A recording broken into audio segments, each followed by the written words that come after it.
In 1912, a rare book dealer opened a dusty crate in an old Jesuit library in Italy. Inside was a manuscript that should not exist, hundreds of pages filled with plants no botanist could identify. Strange diagrams of stars and unknown machines. And a language no human being has ever been able to read. For more than a century, the world's best cryptographers, linguists, and historians have tried to decode it. Some helped win World War II. Some cracked the most complex codes ever created. But this book defeated them all. The question is simple. Who wrote the Voynich Manuscript? But the real mystery is far more unsettling. What if it was never meant to be understood? The story begins in the early 20th century with a man named Wilfrid Voynich. Voynich was not just a collector, he was a hunter. Lost works of science, philosophy, and religion waiting to be rediscovered. In 1912, Voynich traveled to a Jesuit college called Villa Mondragone, a quiet hilltop estate outside Rome. The Jesuits were selling part of their library to raise money. Among the crates of old texts, Voynich found something strange. A modest book bound in vellum, roughly 240 pages long. No title. But as he flipped through the pages, something felt wrong. The text was written in flowing lines of elegant script, yet the alphabet was completely unknown. Not Latin, not Greek, not Hebrew. Nothing scholars had ever seen. And the illustrations made it even stranger. There were plants, but none matched any known species.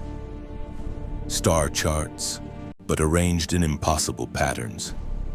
And page after page of mysterious diagrams filled with bathing women connected by elaborate pipes and pools. Voynich realized he had discovered something extraordinary. He took the manuscript with him. News of the manuscript spread quickly through academic circles. Voynich sent copies of its pages to the world's leading scholars. Linguists tried to identify the alphabet. Botanists studied the plants. Historians searched for clues about its origin. But the deeper they looked, the stranger it became. The text followed patterns that looked like language, words repeated. Certain symbols appeared more frequently than others. Statistically, it behaved almost exactly like a real human language. But no one could read a single word. Then another discovery raised the stakes. Tucked inside the manuscript was a letter referencing Athanasius Kircher. Kircher was one of the most famous intellectuals of the 1600s, a man obsessed with ancient languages and secret knowledge. The letter suggested the manuscript had once been sent to him for decoding, which meant something astonishing. The mystery wasn't just 100 years old. It had already baffled scholars 300 years earlier. And yet, no one had solved it. By the 1920s, theories began to multiply. Some believed it was an alchemical text. Others thought it described unknown medicinal plants. A few suspected something more radical. What if it was written in a completely invented language? If true, it would be one of the earliest examples of a constructed language ever created. But there was a problem. Constructed languages usually have structure, grammar, consistency, yet every attempt to decode the manuscript failed. Then the world's greatest codebreakers entered the story. During the Second World War, cryptography reached a new level of sophistication. At places like Bletchley Park, mathematicians and linguists worked day and night to break enemy ciphers. Their greatest success came when they cracked the Enigma machine, helping the Allies turn the tide of the war. Some of these same brilliant minds later turned their attention to the Voynich Manuscript. If anyone could break its code, it was them. One of the most famous was William F. Friedman. Friedman was legendary. He had helped pioneer modern cryptanalysis, and if he couldn't solve the Voynich Manuscript, maybe no one could. Friedman spent decades studying it. He analyzed the frequency of symbols, the distribution of words, the repeating structures in the text. At first, everything suggested a hidden cipher, but gradually something troubling emerged. The patterns were too perfect, almost too linguistic. The text behaved like natural language, but revealed no meaning. It was like hearing someone speak fluently in a language that doesn't exist. After years of work, Friedman reached a quiet conclusion. The manuscript was probably written in a complex, artificial language, but even that didn't explain everything. Because the illustrations told another story.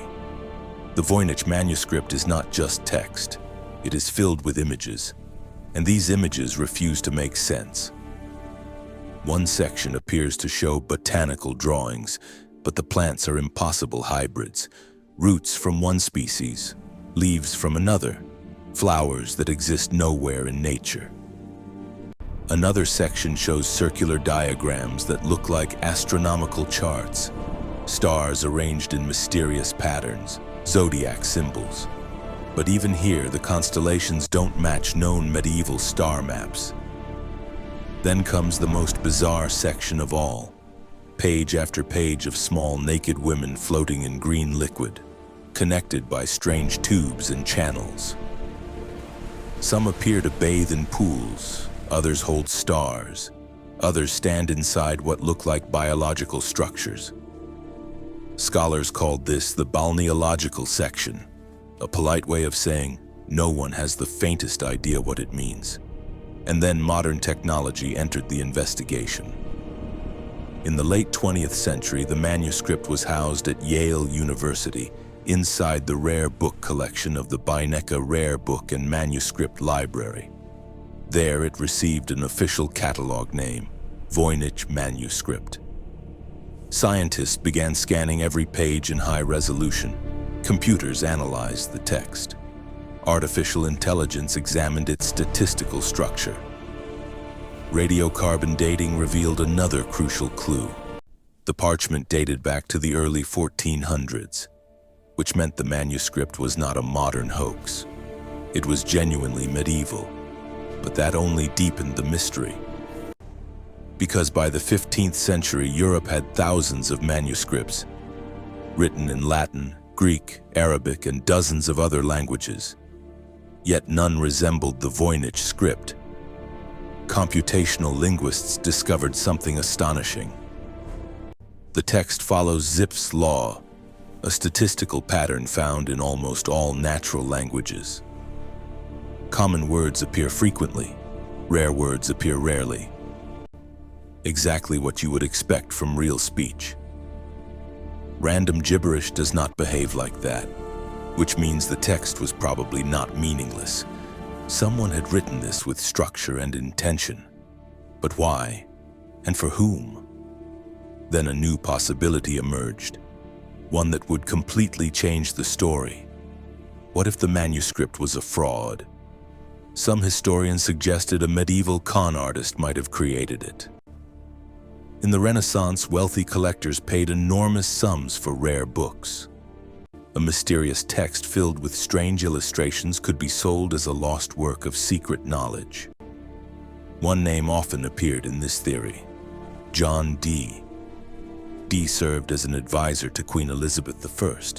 He was fascinated by alchemy, astrology, and hidden wisdom. Some believe Dee, or his associate Edward Kelly, might have created the manuscript to sell it as a mystical artifact. But there was a problem. Creating a convincing hoax of this complexity would require writing hundreds of pages of structured text, with consistent linguistic patterns, without repeating obvious nonsense. In the 1400s, without computers, what if the Voynich manuscript is exactly what it appears to be? A book written in a real language, but one that humanity has completely lost. Imagine a small community, a secret group of scholars, or perhaps a single brilliant mind, someone who created a private system of writing, a language understood only by a handful of people. Over time, the knowledge disappeared, the readers died, the language vanished, leaving behind only the book. a message without a key. For centuries, the manuscript drifted through Europe, from scholar to scholar, from library to library. Always fascinating, always unreadable. And today, more than 600 years after it was written, no one has cracked it. Not the greatest linguists, not the most advanced computers, not even modern artificial intelligence. The Voynich Manuscript still refuses to reveal its secret. In an age where almost every mystery can be solved with enough data, one medieval book still resists us. It reminds us that knowledge is fragile. Languages disappear, civilizations collapse, ideas vanish. And sometimes the past leaves behind puzzles that the future cannot solve. Somewhere in those pages may be a lost scientific theory, a forgotten medical tradition, or perhaps nothing more than the imagination of a long-dead author. But until someone reads the first sentence, the Voynich Manuscript remains exactly what it has always been. A message from the past, waiting for the first human in history. Who will finally understand what it says?